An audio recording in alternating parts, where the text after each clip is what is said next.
প্রধান অতিথির অনুমতিতে এখন বক্তব্য রাখবেন আমাদের তেজগাঁও থানার সভাপতি, সংগ্রামী সভাপতি এবং সহযোদ্ধা আক্তার ফরাজি।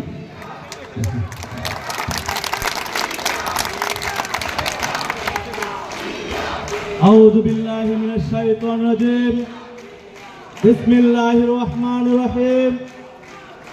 আমার প্রাণের শৈশবের সংগঠন বাংলাদেশ জাতীয়তাবাদী ছাত্রদল তেজগাঁও থানার অন্তর্গত সকল অঙ্গ সংগঠন এবং বিএনপি আজকের সভার প্রধান অতিথি হিসাবে উপস্থিত আছেন সাবেক ছাত্র নেতা, সাবেক যুব দলের সফল সাধারণ সম্পাদক, সাবেক কেন্দ্রীয় যুব দলের সফল সভাপতি, 2018 সালে জাতীয় সংসদ নির্বাচনে বিএনপির ধানের শীষের নমিনেশন পেয়েছিলেন ঢাকা মহানগর উত্তর বিএনপির সংগ্রামী সাবেক আহ্বায়ক জননেতা জনাব সাইফুল আলম নীরব ভাই।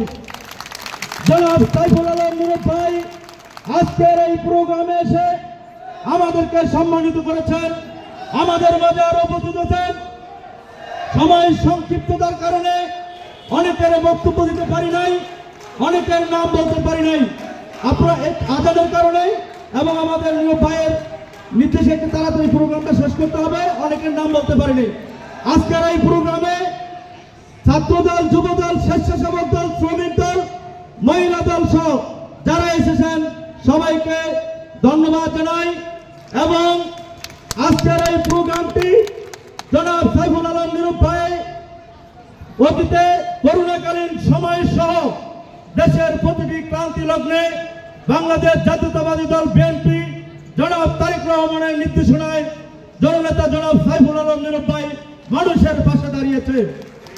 সামান্য এই শীত বস্ত্র বিতরণ এটি সামান্য উদ্যোগ।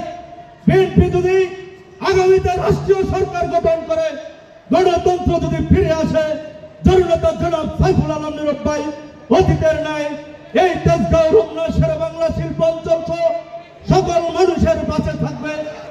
আপনারা জননেতা জনাব সাইফুল আলম নীরব ভাইকে আগামী দিনে এই তেজগাঁও, রমনা, শেরেবাংলা সহ সকল মানুষের পাশে থাকার সুযোগ করে দেবেন। আমি আপনাদের কাছে সময় সংক্ষিপ্ততার কারণে আমি আমার বক্তব্য সংক্ষেপ করে নিচ্ছি।